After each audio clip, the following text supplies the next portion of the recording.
You thought you knew fear. You thought you understood isolation. But nothing, absolutely nothing, can prepare you for the raw, savage terror of 1350 CE, deep inside the German Black Forest when the first snow falls. This isn't just winter. This is the final, crushing blow delivered by a merciless medieval world already decimated by the greatest tragedy in human history. Can you believe the sheer audacity of people attempting to survive a catastrophe no one saw coming? A frozen hellscape that sealed their fate long before the ice solidified. Imagine a silent world, suffocated by snow so dense it doesn't just muffle sound, it buries memory. We are standing at the edge of the Schwarzwald, the Black Forest, a name that already tasted like dread even in the height of summer. Now, in the dead grip of the post-plague winter, it became a tomb.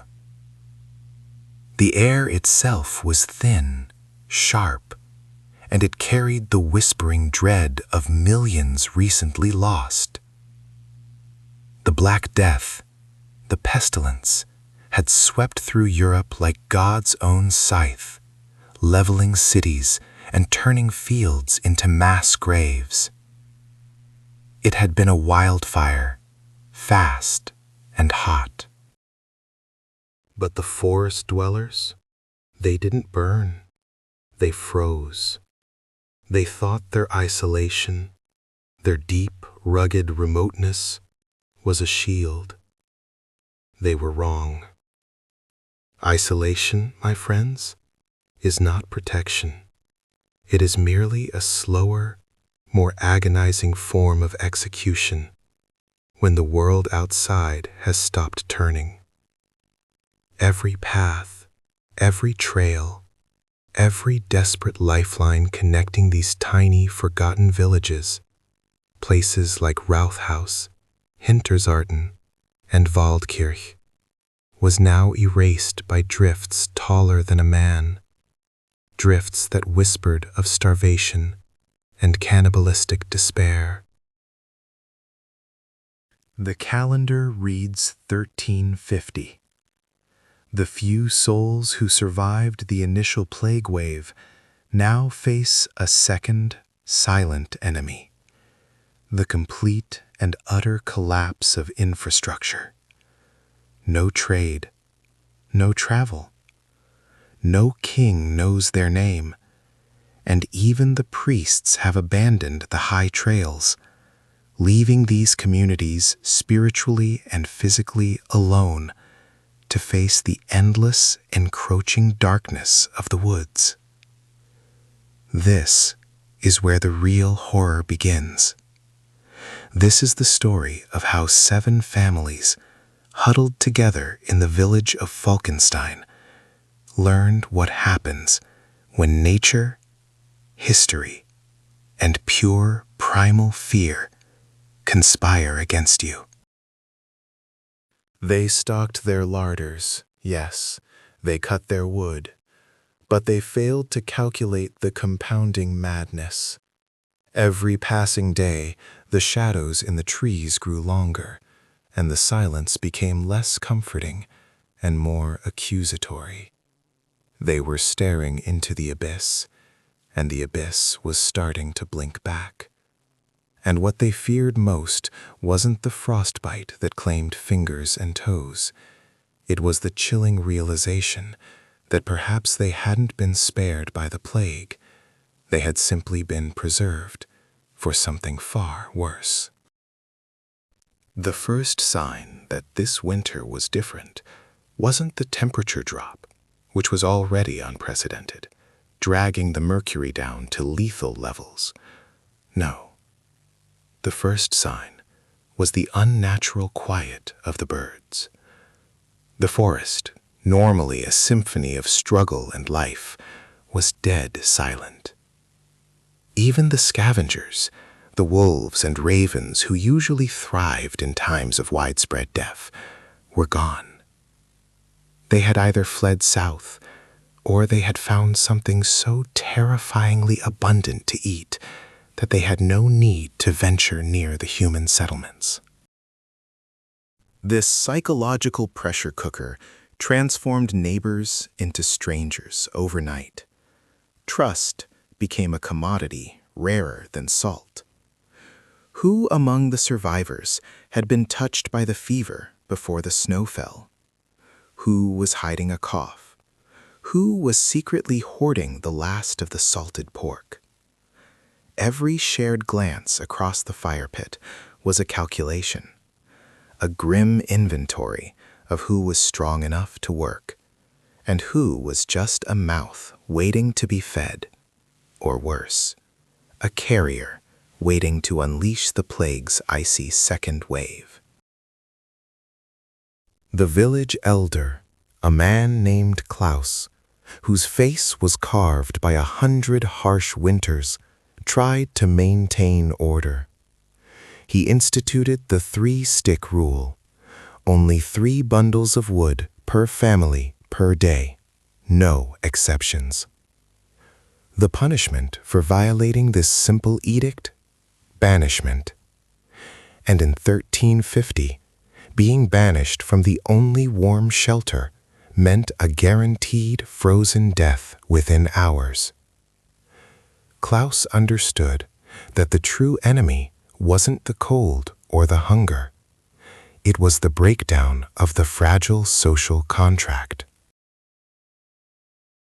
But even Klaus, the self-appointed shepherd of these desperate souls, couldn't explain the tracks. Massive, inhumanly large tracks appearing just outside the palisade every morning after a fresh snowfall. They weren't bear, they weren't wolf, and they certainly weren't the clumsy boot prints of desperate travelers. They were long, impossibly deep indentations that started in the impenetrable depths of the darkest woods and stopped precisely at the edge of the village clearing, as if whatever made them was simply observing, waiting for the right moment to strike. Was it a legend come to life? Were these the footprints of the terrible creatures the old women whispered about? The forest spirits roused by the unparalleled scale of human dying? Or was it something far more mundane and terrifying? A desperate human predator, someone driven mad by isolation and hunger, now hunting the hunters. The fear was palpable. It seeped through the cracks in the wooden walls, mingling with the biting smoke of the meager fires. We must understand the sheer physical imprisonment these people faced. The main road leading out of the Black Forest, a treacherous mountain pass, was choked by 20 feet of ice and rockfall. They couldn't send for help, even if help existed in the shattered kingdoms of Central Europe. Their world had shrunk to a few hundred square yards, surrounded by miles of frozen, indifferent timberland. They were in a pressure cooker with no relief valve, and the temperature was rising, not cooling. Klaus tried to organize a scouting mission. He needed to know if the neighboring settlement, 5 miles distant, had survived. He needed supplies. He needed hope. 3 of the strongest young men, Hans, Peter, and the quiet woodcutter York, volunteered. They took the last 2 axes, the strongest ropes, and the few remaining hunks of dried venison. The entire village stood at the gate, watching them melt into the white void, knowing full well they were likely watching a final, tragic suicide mission. They promised to be back within 3 days. 3 days of agonizing waiting, punctuated only by the screech of the wind and the constant unnerving creak of the ancient snow-laden trees. The air was thick with unspoken prayers and mounting despair. Day 1 passed with only the sound of chopping wood from within the village perimeter. Day 2 brought a blinding blizzard that made visibility 0, sealing the forest tight once more.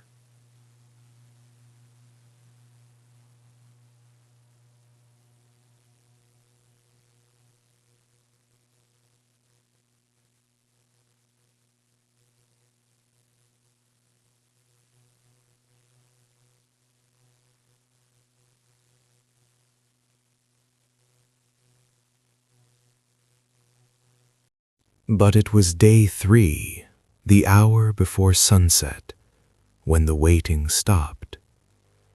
It wasn't the triumphant return of the scouts they heard.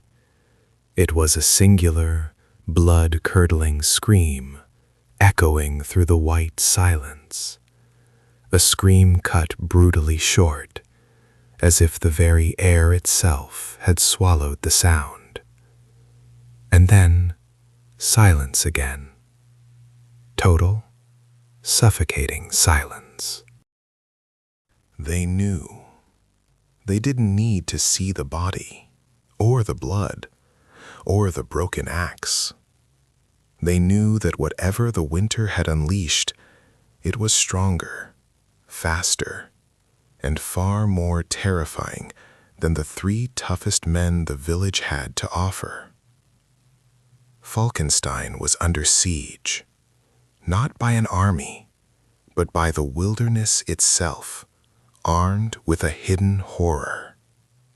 And the final, crushing realization hit them like a frozen fist. Winter had only just begun. Who among these few remaining souls would survive the next 60 days? Stay with me, because this story of survival is darker than anything you can possibly imagine. The snow fell silently, muffling the terrified whispers inside the last standing hovel of Falkenstein. Old Kalin, the self-proclaimed village elder, held the sputtering tallow lamp high, his shadow dancing like a nervous ghost on the frozen timber walls. Outside, etched deep into the pristine surface of the new snow, were not the familiar paw prints of wolves, nor the haphazard skips of a deer trying to find withered forage. No, these tracks were heavy, deliberate, and chillingly bipedal. They started at the edge of the decimated communal graveyard, a place Kalin wouldn't go near even in broad daylight, and ended abruptly right beneath the small, smoke-stained window of their cabin. They weren't coming from the forest. They were coming from the place where the dead had just been hastily covered, a violation of the fragile peace they had desperately clung to, a sign that the very ground was unsettled. Remember, this wasn't just a tough winter. This was the winter of the aftermath. The catastrophic societal collapse caused by the Black Death meant that the necessary preparations for the harsh Black Forest winter, the massive wood collection, the deep salting of meats, the complex preservation of root vegetables, simply hadn't been completed in time. Half the people required to do the grueling work had vanished in a matter of months, their bodies either rotting in the makeshift pits or left unburied due to fear, polluting the very air they needed to survive.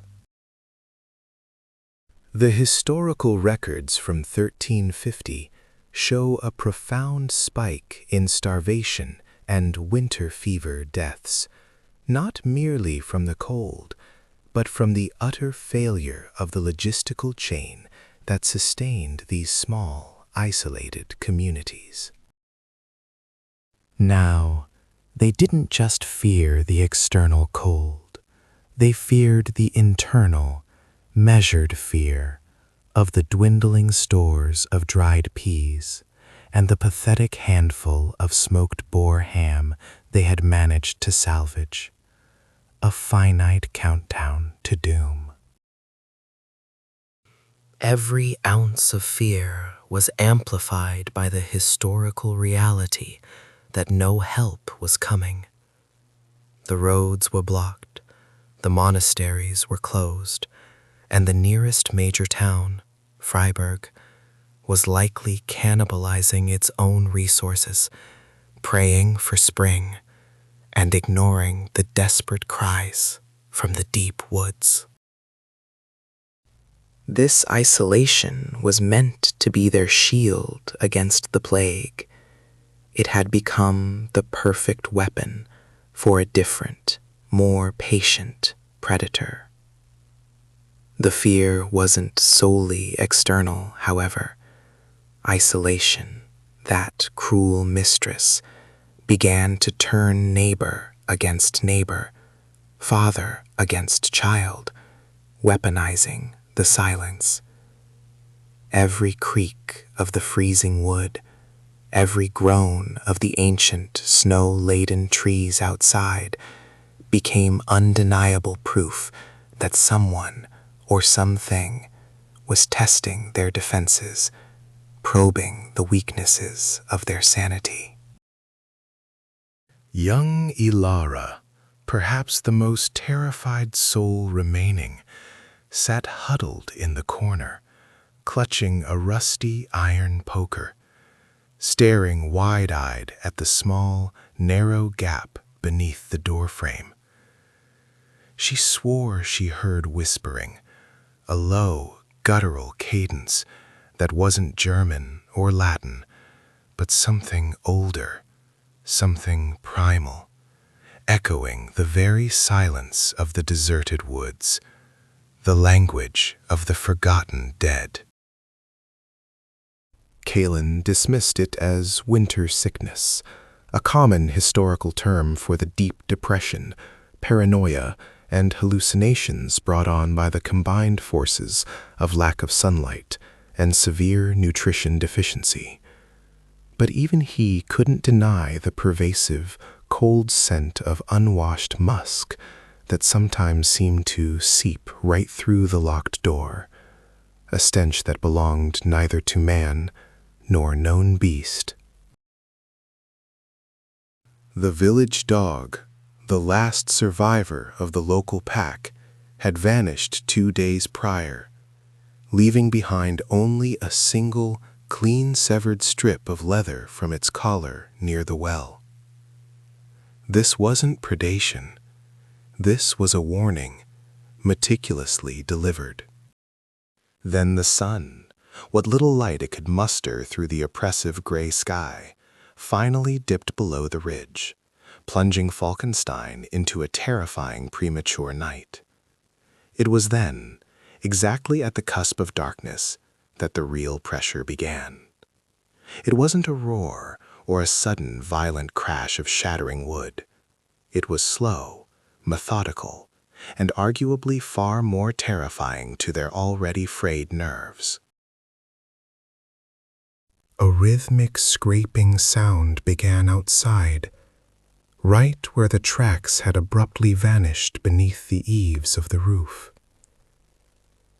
Someone, or something, was slowly and deliberately dragging heavy, frost-covered river stones one by one, and placing them against the outer wall of the hovel, near the sole exit.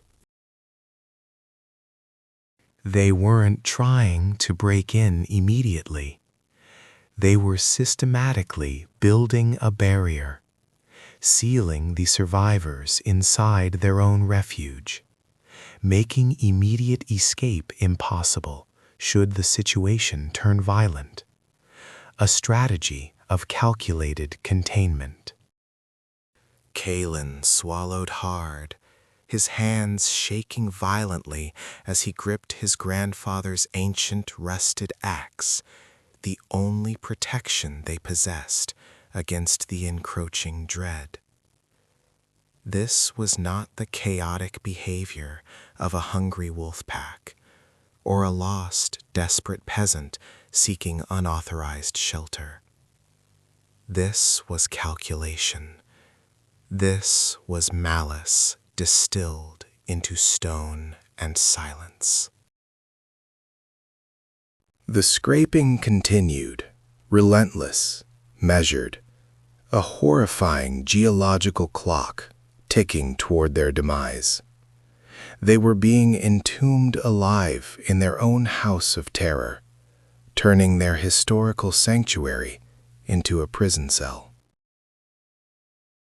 They had survived the plague, the great historical nightmare that had claimed millions across the continent, only to discover that the deep forest held a personal, far more focused kind of horror reserved just for them, a slow, suffocating dread that promised a far worse end than the swift black sickness.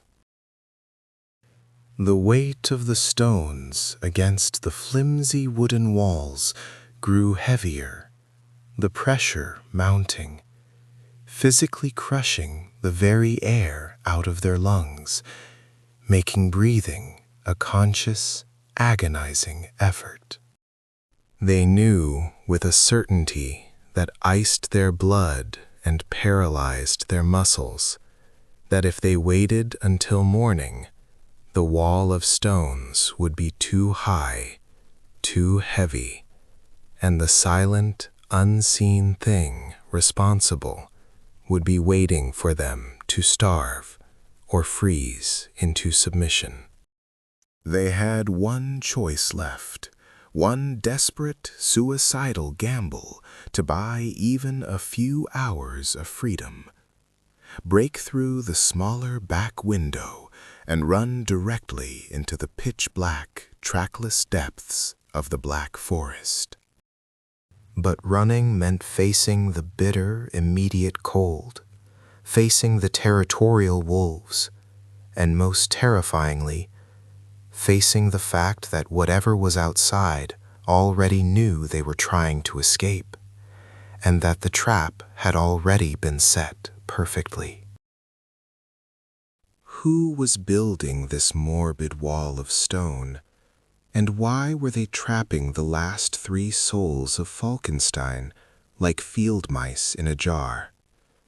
The nightmare was just beginning to breathe its first cold breath. The discovery of the stone encirclement did not just bring fear, it delivered a physical, gut-wrenching nausea to the remaining souls of Falkenstein.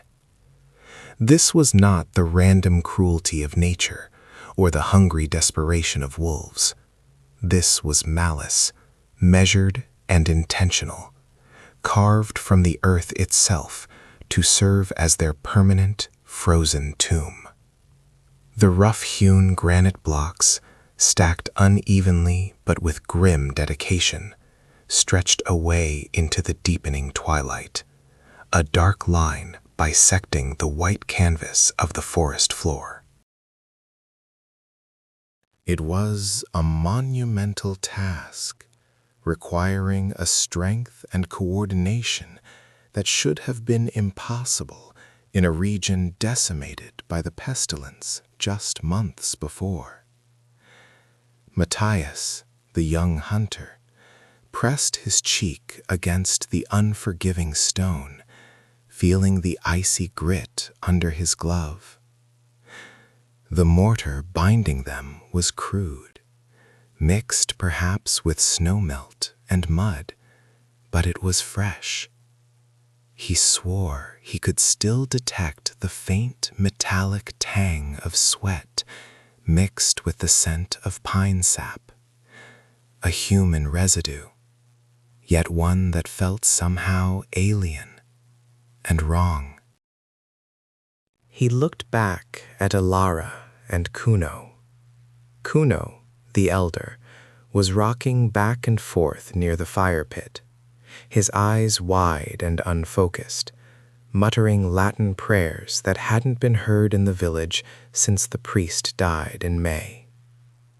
Alara, however, gripped a rusty scythe, her fear hardening into a sharp, dangerous resolve. They had to know who built this. The height of the wall was just shy of a man's chest, high enough to prevent a casual step over, low enough to peer across, if you dared. Matthias noted the drag marks leading up to the wall's base, deep gouges in the frozen soil, where enormous stones had been hauled into place. These were not wheel tracks. They were straight, powerful trenches, suggesting brute force applied over distance, like oxen straining, or maybe something far less natural. He circled the small, desperate perimeter of their cottage, searching for an endpoint, a gate, or a flaw. There was none. The barrier was seamless, an iron band of granite closing around their meager existence. But then, near the northern corner, where the forest began to encroach heavily, he found a clue, so small, so devastating, it nearly stopped his heart. Stuck fast between two jagged stones, resisting the whipping wind, was a scrap of fabric. It was thick wool, the kind favored by wealthy traders who traveled the Rhine routes.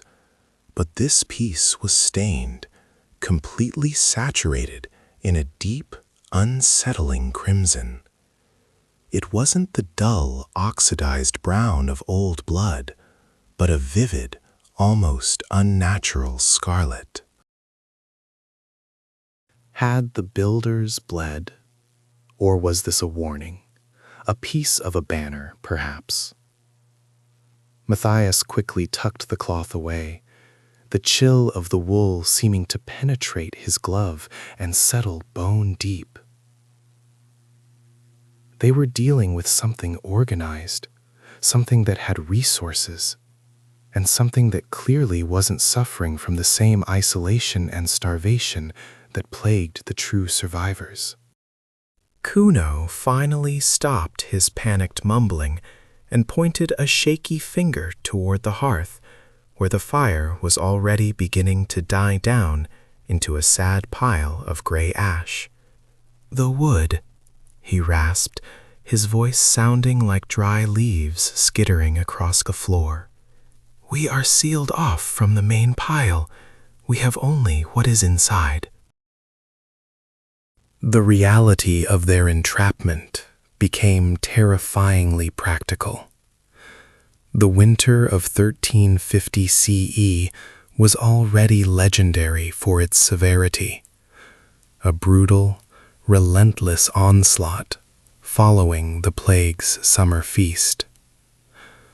Without constant heat, the small cottage would become a crypt within 2 days. The wall wasn't just sealing them in, it was actively starving them of warmth and life. Matthias knew he had to risk it. He needed a vantage point, and he needed wood.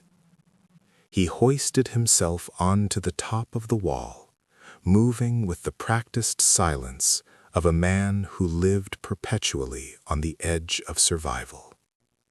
The cold granite scraped against his leather jerkin, and for a suspended moment he was exposed, a silhouette against the pale, low-hanging moon, expecting a bolt, an arrow, or a scream. He peered out across the landscape. The black forest, usually a place of profound, echoing silence in the deep snow, felt strangely subdued, weighted down by an unseen pressure. Yet, as he scanned the tree line, he saw nothing. No torches, no eyes, no movement. It was empty. Too empty. But the silence was broken by something far more sinister than a shout. From the unseen depths of the western ravine, a sound began to pulse. It wasn't the howl of the wind or the groan of freezing timber. It was a rhythmic, heavy thudding, slow and immense, like the cadence of a colossal heart beating deep within the earth. Thump, thump, thump. The sound was metallic, suggesting vast mechanisms or the relentless striking of a hammer against an anvil of impossible size. Matthias froze, every fiber of his being screaming at him to climb down. But the noise compelled him. He had to know what kind of entity made a noise like that in the desolate woods.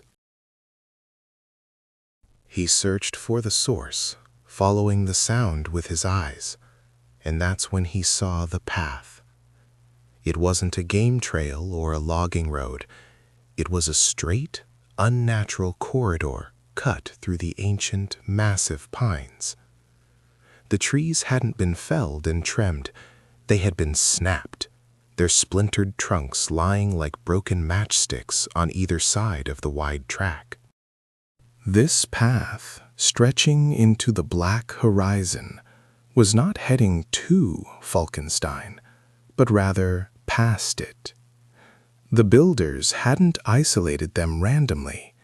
They had used the cottage as a landmark, a fixed point in their terrible engineering project. Whatever they were moving, whatever required such a vast, straight pathway, Falkenstein was merely an obstruction they decided to manage, not a primary target. Matthias dropped down, shivering not just from the cold, but from the horrifying clarity of the realization. This was bigger than 3 villagers. This was about something colossal moving through the forest, using the wall not as a trap, but as a temporary containment field. He threw several logs over the wall for Alara to secure, then quickly followed, scrambling back into the relative safety of the cottage. He didn't speak of the crimson cloth or the impossibly straight path, not yet. He just told them the truth. They were alone, and the builders were silent and organized. But as they huddled close, trying to coax life back into the dying embers, the rhythmic thudding outside grew louder, closer. The cadence stopped abruptly, perhaps 20 paces beyond the wall, creating a silence so profound it felt like the world had ceased spinning. Then they heard it, not the thudding, but the harsh, grating sound of metal being dragged across stone and frozen ground, followed by a grunt of immense physical effort. And then, a single voice. It was deep, raw, and utterly devoid of mercy, carrying the guttural accent of the Southern Highlands, a territory long rumored to be home to savage hermit clans. The voice cut through the wooden walls of the cottage, calling out a single dreadful word, confirming that they were not forgotten, only monitored. Falkenstein, it roared, a sound that promised not freedom, but a spectacular, agonizing finale. The stone wall was not a prison built to keep them in, Matthias realized in a final, chilling flash of terror. It was a barricade built to keep the rest of the world out, while the builders completed their terrible work. The revelation hit Matthias like an axe blow to the soul, shattering the fragile sanctuary they had desperately clung to for months. It wasn't the plague stalking them anymore, but something infinitely colder, a calculated malice born of human hands in the dead silence of the forest. The snow, once a comforting blanket of isolation, now felt like the lid of a sealed tomb, locking the remaining 27 souls of Waldstille into a nightmare they couldn't possibly escape. He scrambled backward, his gloved hands scraping against the rough, frozen bark, tasting the metallic fear on his own tongue. This was not the work of desperate hermits or stray travelers. This was architecture. Massive logs, far too heavy for a single man to move, had been dragged and interlocked with horrifying precision, forming a wall 7 feet high in places, reinforced with frozen earth and sharp, outward-facing spikes. And the tracks, those unnatural tracks that had first signaled the horror, they didn't lead away from the barricade. They crisscrossed the perimeter, weaving back and forth like a predator circling its prey, perpetually closing the loop, suggesting the builders had retreated into the forest, but also hinting that the raw materials had been sourced chillingly close to home, perhaps even from the abandoned cabins of the dead. A sickening thought curdled in his gut. The labor involved required muscle and planning. Had some of the missing villagers not succumbed to the sickness, but instead defected, or been coerced into this monstrous carpentry? The realization sparked immediate, corrosive paranoia among the small group Matthias had brought out, turning their shared desperation into mutual suspicion. Old Frau Greta, her face already skeletal from months of near starvation, started screaming, pointing a trembling finger at young Thomas, who had been unusually silent since the discovery of the tracks. He knows. He watches the woods. He carries the scent of betrayal. He was always out late, gathering wood, she shrieked, her voice cracking the stillness. Matthias had to physically restrain her, the raw hysteria echoing dangerously through the silent woods, threatening to draw unwanted attention. This was exactly what the builders wanted: internal collapse. They were already fighting a war of attrition against the winter, and now the weapon was fear itself, turning neighbor against neighbor in the frozen, desperate dark, preempting the need for a physical attack. They needed proof, something tangible to fight, besides shadows and suspicion. They followed the track line deeper into the dense, snow-laden firs, the silence growing heavier, suffocating them with its intensity.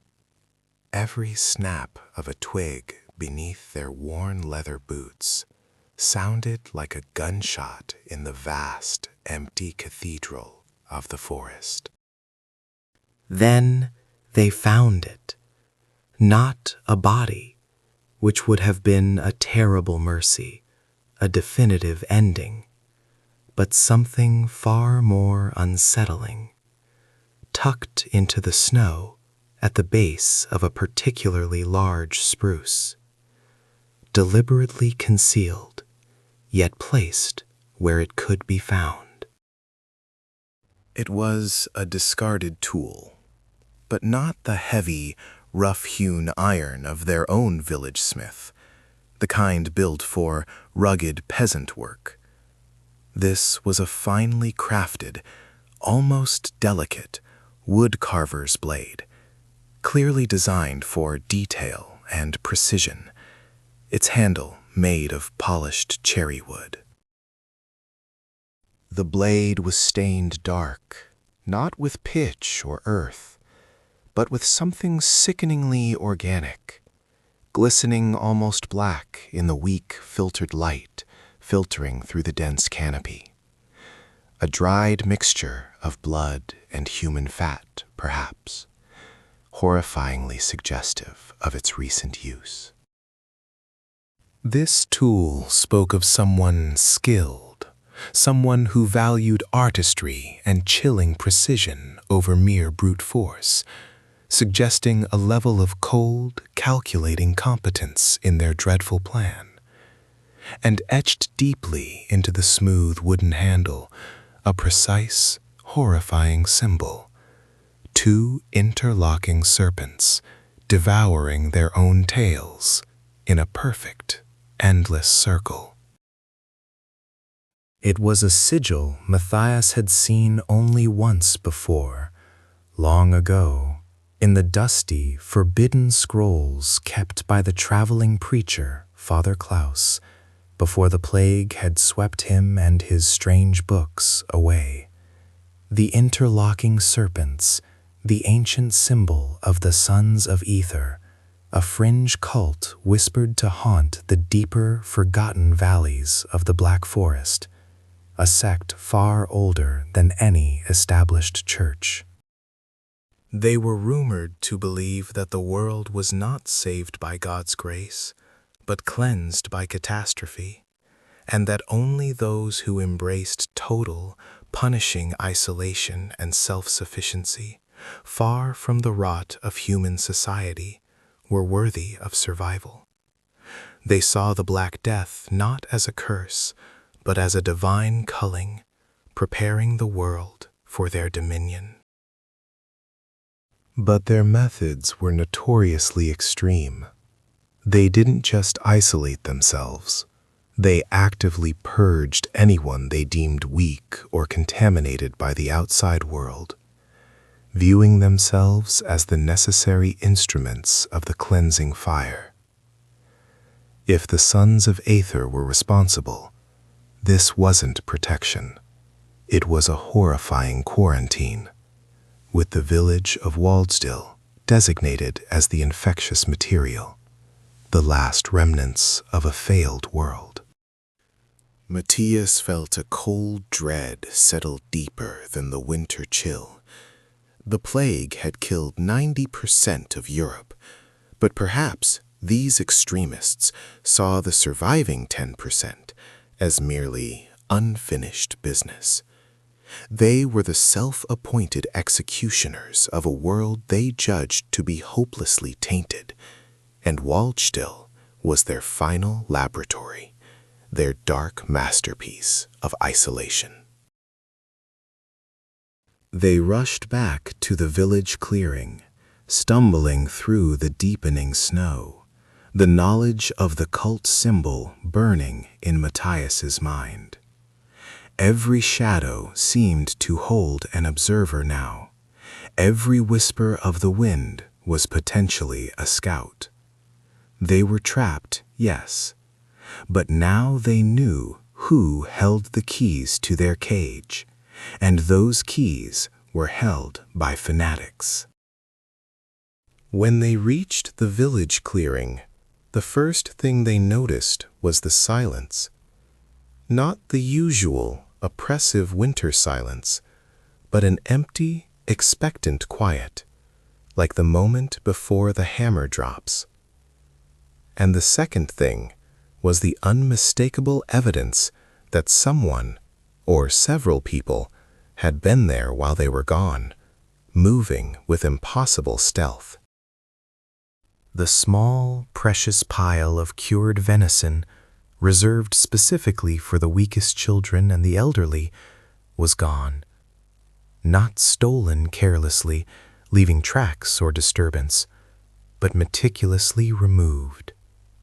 And arranged in a small pile next to the cold hearth, resting upon the hard-packed earth, lay 3 smooth, flat river stones, brought from far away. On the center stone, etched deeply and freshly into the slate, was the unmistakable sign of the interlocking serpents' mocking declaration of control. They had entered the heart of the village, taken their payment, and left a calling card of supreme confidence. The builders of the barricade weren't just outside. They were moving through the village, unseen, unheard, slipping between the gaps in their defenses like ghosts woven from the winter fog, tightening the terrible snare around the desperate, isolated souls of Waldstill in their own homes. The snare was set, and the desperate remnant of Waldstill finally understood the terrifying implication of those deliberate, impossible tracks. The defense they had built, the fortress of high snowdrifts and imposed solitude, was not keeping the unknown evil out, but keeping them tragically locked inside.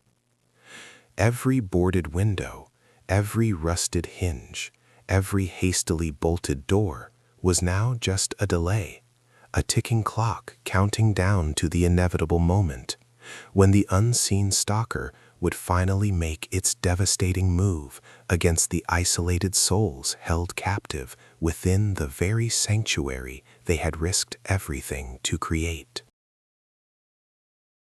The bitter, freezing air of early 1350 CE was thick with a primal, suffocating fear that transcended the familiar dread of the Black Death. This was not the work of God's invisible judgment or the random violence of starving beasts, but the calculated, cunning malice of something very, very real, stalking the edges of the fading lamplight and waiting for the moment of total exhaustion. That morning, the terrifying certainty of intrusion drove the few remaining able-bodied men, old Gregor, whose hands trembled more from cold than age, the frantic young carpenter Klaus, and the grim, taciturn hunter Heinrich, to break the first sacred rule of isolation. They abandoned their homes to follow the terrifying script written upon the untouched white canvas of the winter ground. They didn't find the wide, chaotic trails of a monster. They found something worse, something that spoke of terrible patience and surgical intent. The tracks were spaced, deliberate, almost measured, appearing only in specific locations where the hard, wind-packed crust of the snow would conceal the sound of heavy, weighted boots, silencing every footfall. Then, with maddening efficiency, the tracks would vanish completely near the deep drifts or the edge of the creek, where the frozen water would hold no impression. suggesting a terrifying agility and a profound, deadly knowledge of the terrain that only a lifetime spent mastering the secrets of the Black Forest could grant an adversary. They tracked this spectral path, not toward the forgotten road leading to the abandoned, plague-ravaged outer villages, but directly toward the fragile heart of Waldstill's survival, the only communal supply cache left, a small, heavily reinforced smokehouse where the last of the salted meats and the precious winter grain were stored. The tension was so thick it was physically painful, a cold pressure pressing in on their eardrums as they reached the structure. The iron latch, secured by 3 heavy loops of treated hemp rope, was untouched, seemingly undisturbed. No brute force had been used. Yet when Heinrich, using a heavy iron spike, finally managed to pry the frozen door open, the sight inside punched the very breath from their chests, replacing it instantly with the sharp, acidic tang of pure panic. The most valuable commodity, the massive smoked pork shoulders, hanging high out of reach of rodents, were gone. Not just a single desperate theft, but 3 massive cuts, enough vital protein to feed a family for a week, surgically removed from the rack with unnerving precision. The floor showed no sign of struggle, no spillage of precious salt or vital fat, just the eerie, clean cut of the hemp rope where the meat had been severed and lifted away, the knots dissolved by a cold, efficient blade, leaving only thin, dangling strands. The intruder wasn't desperate. They were terrifyingly efficient and methodical.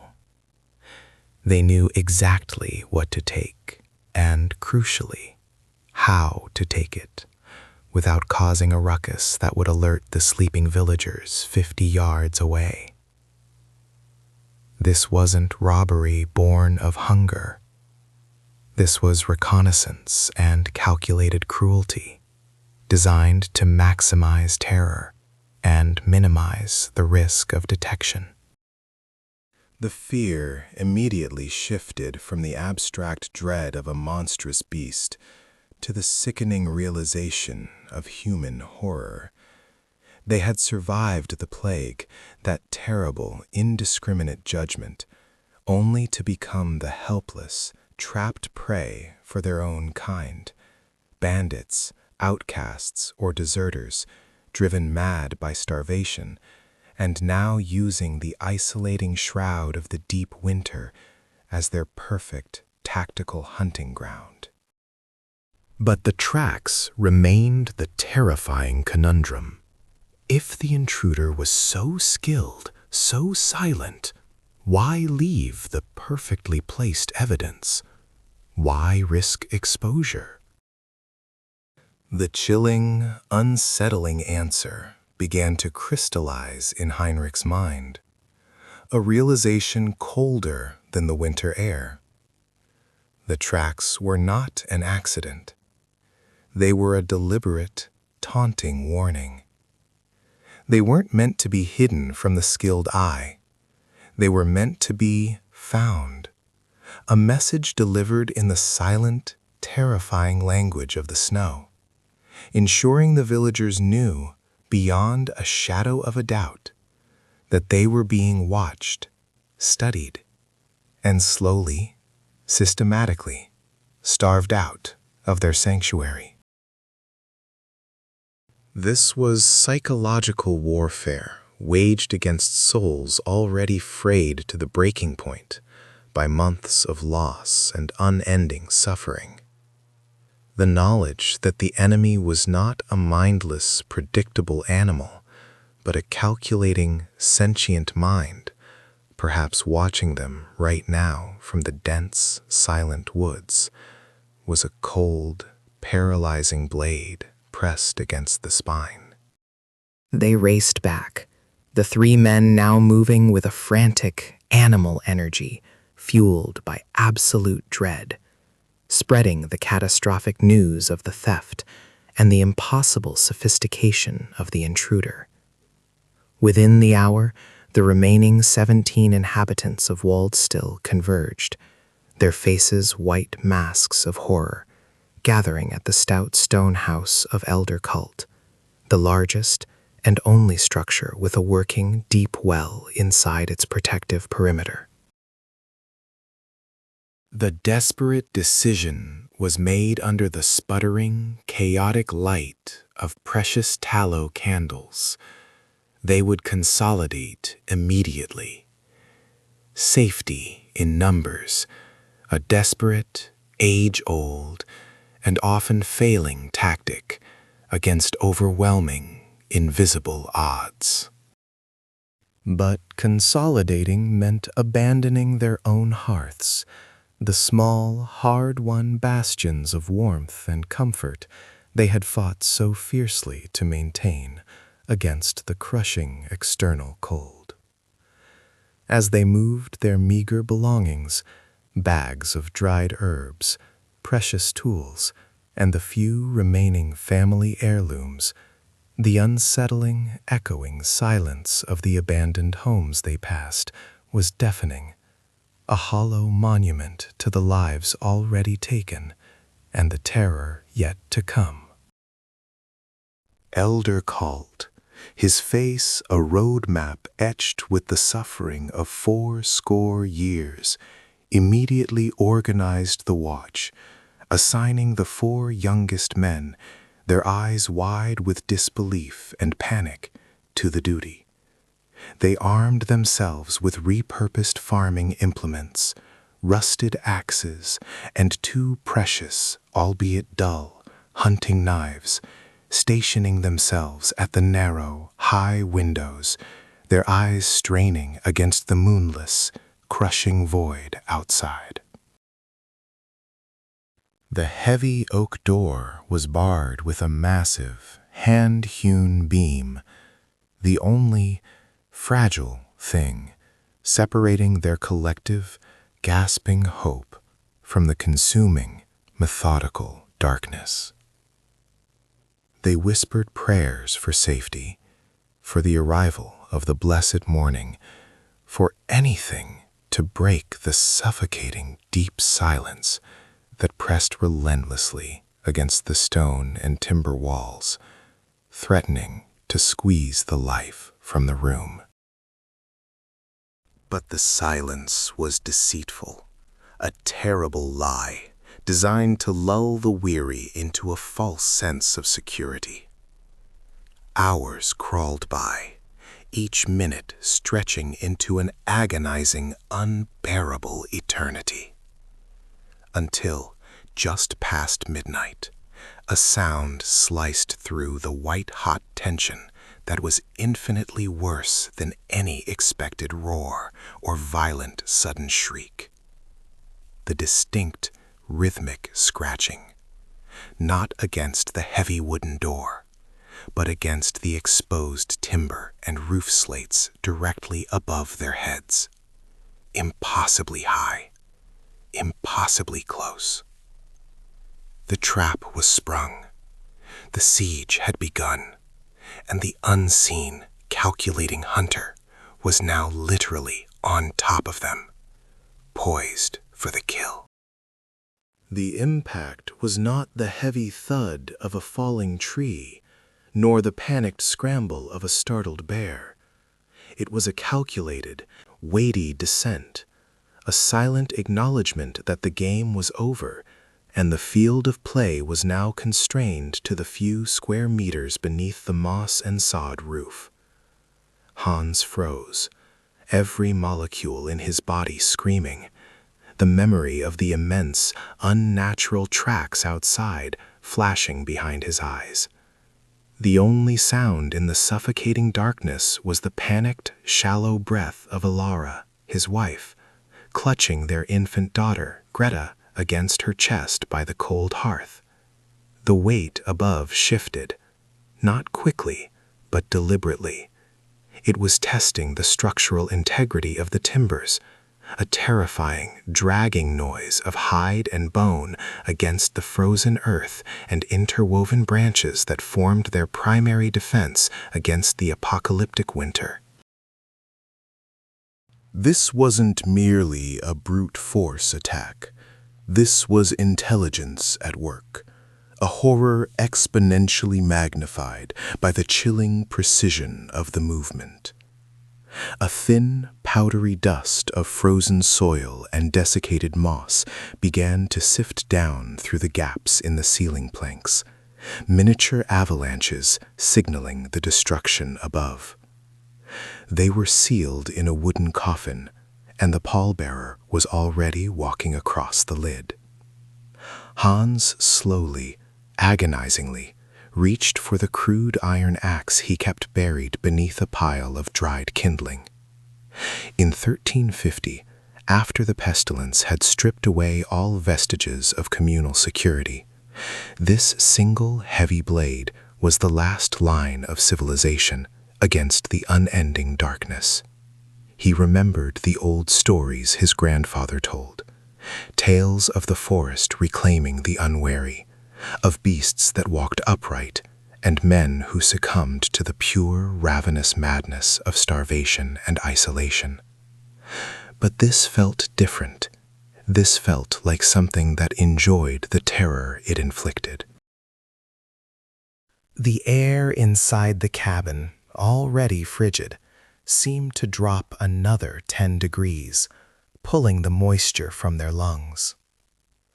The weight shifted again, settling directly over the central ridge beam, the main spine of the tiny house. A deep, sickening creak echoed down the thick, soot-stained timber, a sound usually reserved for the fiercest winter gales, not for the silent presence of an unseen thing. He knew with absolute certainty that if that ridge beam failed, the entire roof, hundreds of pounds of frozen earth and packed snow, would collapse and crush them instantly, ending the siege with a silent, crushing finality. Ilara whispered a prayer, a frantic litany to Saint Sebastian, the patron saint against plague and suffering, but her voice was swallowed by the terrifying sound from above. Scratch, drag, pause. The creature was now focused on the chimney opening, the narrow, stone-lined vent that served as the only break in the roof's massive insulating layer. Though plugged with heavy sacking and a slate tile for the winter, it was the structural weak point, the perfect narrow entry for a calculating predator to either peer in or force its way down. Hans raised the axe slightly, his knuckles white against the rough wood. He couldn't move toward the chimney. The sound of his footsteps on the dirt floor would give away his exact position. They were playing a deadly game of silence, hoping that the creature, unable to see or hear them clearly, would eventually tire of the effort or move on, driven by the cold or hunger. But the creature didn't move on. Instead, the scraping sound intensified, turning into a rhythmic, terrifying tearing. It wasn't digging with claws. It was pulling. It was using leverage. The sound suggested something massive being pried away. Perhaps the slate tile. Perhaps the thick stones themselves. The builders of these isolated Black Forest homes were masters of deep insulation. constructing roofs often 2 feet thick with earth and moss to survive the brutal continental winters. But those roofs were designed to withstand snow load, not deliberate, intelligent dismantling. Hans realized the fatal flaw of their defensive strategy. They had spent the last week blocking every window shutter, reinforcing the heavy wooden door against the cold and any roaming wolves, effectively turning their home into a perfect box. A box with only one entrance and one exit, trapping the oxygen inside with them, guaranteeing slow suffocation or freezing if the siege lasted too long. The cold was their enemy, as much as the shadow above.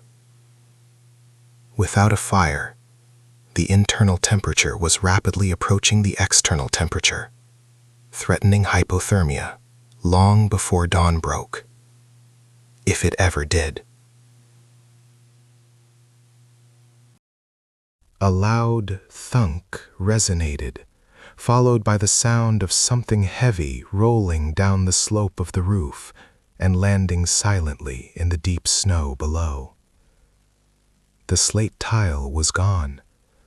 The creature had successfully opened a hole directly into the chimney flue. But the flue was narrow, too narrow for any large animal or even a fully armored man to descend quickly, or so Hans desperately hoped. He could almost feel the change in air pressure as the frigid outside air plunged into the chimney opening. He imagined the thing, whatever it was, peering down the black shaft, its eyes adapting to the interior darkness, searching for the heat signature of life that was rapidly diminishing. He needed to act before it could confirm their exact location. He needed to use the chimney opening as a weapon, not an entry point. But before he could move, a new, far more chilling sound erupted. It was not the sound of scraping or digging.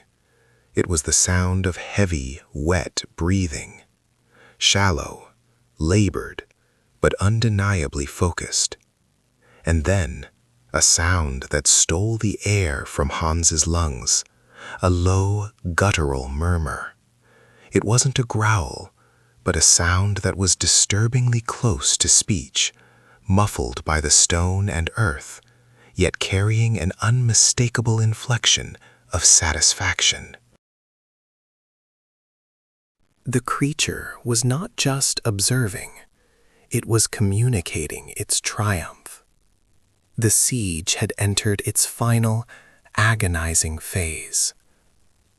The heavy breathing stopped abruptly, replaced by a strange, metallic chink, like stone hitting wrought iron. Then, the rhythmic thump, thump, thump of something heavy being lowered into the flue, descending slowly, deliberately, into their sanctuary. It was not the creature itself. It was some kind of tether, or maybe some horrifying custom-made implement designed specifically for breaching the fortified isolation of a woodland home. The trap was sprung, but Hans understood now that the creature hadn't merely found the cabin. It had been hunting them for days, circling, measuring, and finally, using the very structures designed for their survival as a mechanism for their demise. He raised the axe high above his head, ready to swing at the first shadow that materialized at the bottom of the flue, knowing that this was not just a fight for life, but a terrifying confrontation with a nightmare that was intelligent, patient, and impossibly close. The sound of splintering wood and dirt raining down intensified, signaling that the creature was now attempting to widen the breach from the outside, ensuring that if its current probe failed, the next attack would be overwhelming. The countdown had begun. The sound was not just a scrape anymore. It was a tearing, wet rip, like frozen canvas being shredded by claws the size of scythes, ripping through layers of ancient, sodden oak. Hans, his breath fogging the single tallow candle, knew instantly this was not a desperate animal seeking warmth, but something methodical, something with malicious intent, aimed solely at their complete destruction. The planking of the north wall, usually their bastion against the howling tempest, began to vibrate with terrifying speed, spitting slivers of brittle 300-year-old oak into the cramped, dark room as the breach widened. Greta screamed, clutching the two youngest children tight against the rough wool of her skirt, their faces buried deep to avoid witnessing the impossible violence happening just inches from their heads. The stench, a sickening cocktail of sulfur, wet, rancid hide, and the metallic tang of something freshly spilled, flooded the air vent they had foolishly neglected to properly seal with moss and pitch. It was the smell of the primal wild, magnified 100 times by the creature's immense size, the scent of the plague year's ultimate nightmare come true. Hans slammed the massive, rough-hewn grain chest, which held their meager winter stores, against the wall where the damage was most pronounced, the heavy wood screaming in protest as it met the crushing, unseen force from the outside. He grabbed the rusty, thick iron poker, a relic from his grandfather's time, usually reserved for stoking the inadequate hearth, and jammed the jagged point into the narrow gap, aiming blindly for whatever muscle or bone lay beyond the failing wood of the barrier. A horrifying, guttural shriek erupted from the darkness outside, a sound that transcended the normal growl of a wolf or the cry of a mountain cat, settling deep into the marrow of their bones and freezing their blood. The creature reacted instantly, not with a logical retreat, but with blinding, pure rage. The heavy wood chest shifted violently, pushed inward by an unseen tonnage that defied natural law, nearly crushing Hans against the freezing stone of the chimney breast. The floorboards groaned in agony beneath the pressure. The sheer, incomprehensible strength demonstrated by the beast confirmed their worst suspicions. This was not a starving bear driven mad by the frost and lack of hibernation. This was a primordial terror, awakened and fed by the vacuum of death left by the black scourge, now actively hunting the last pockets of isolated humanity remaining deep within the desolate, unforgiving Schwarzwald.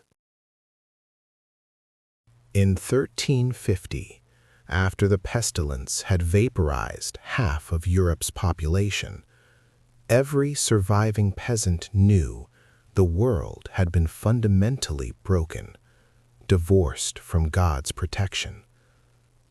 The old defenses of the church and the distant feudal lord were gone, replaced only by the raw, gnawing fear of the incomprehensible unknown. They had locked themselves away, believing the walls protected them from the invisible sickness, only to realize that the walls now only served to trap them with the physical monsters that the plague had unleashed upon the broken landscape. Young Lucas, barely 10 years old, but already hardened by the constant, relentless presence of death, finally broke his terrified silence, pointing a trembling finger toward the small, high window set near the ceiling.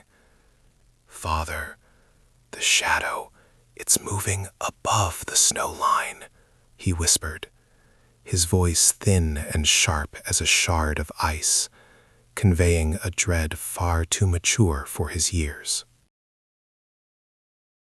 Hans followed the boy's terrified gaze, his heart seizing in his chest cavity.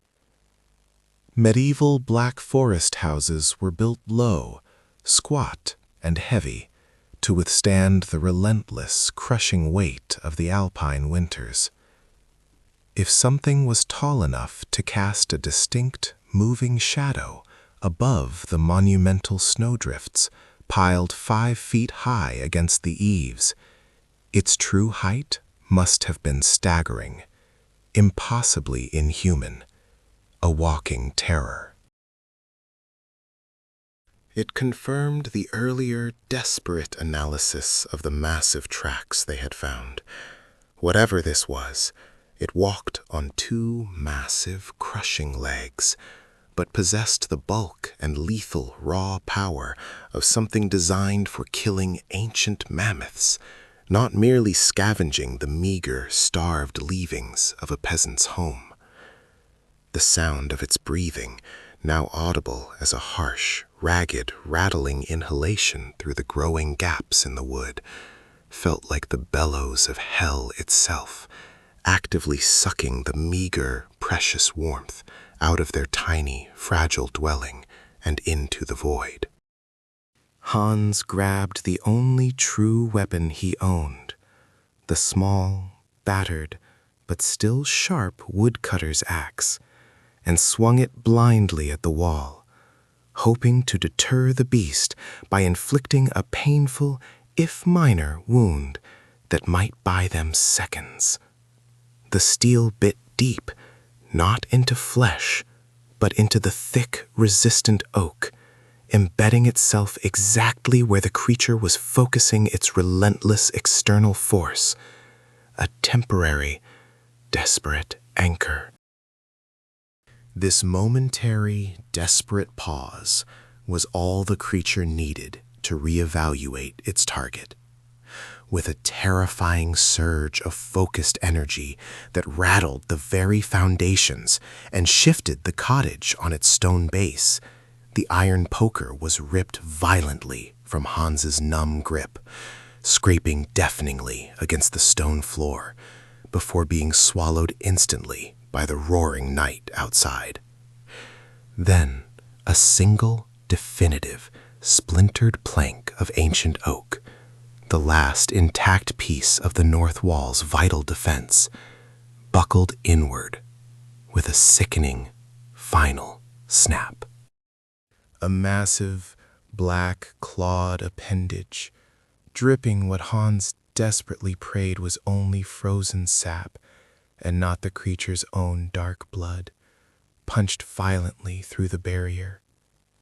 It was curved, sharp as obsidian, and easily the length of Hans's entire arm, rotating slightly and deliberately as it probed the interior darkness, smelling the fear and the heat. It was a terrifying search party of one, seeking soft, warm flesh. They were hideously exposed.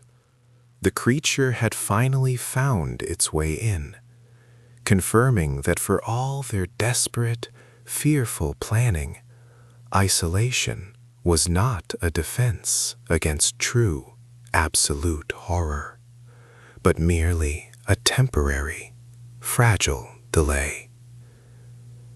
The silence that followed the definitive breach was infinitely worse than the furious pounding. It was the predatory, chilling calm before the final, consuming strike, leaving the family suspended in the absolute zero of terror, facing the impossible geometry of the medieval monster. The hunt was no longer confined to the cold wilderness outside. It was here, inside their walls, and the countdown had finally reached 0.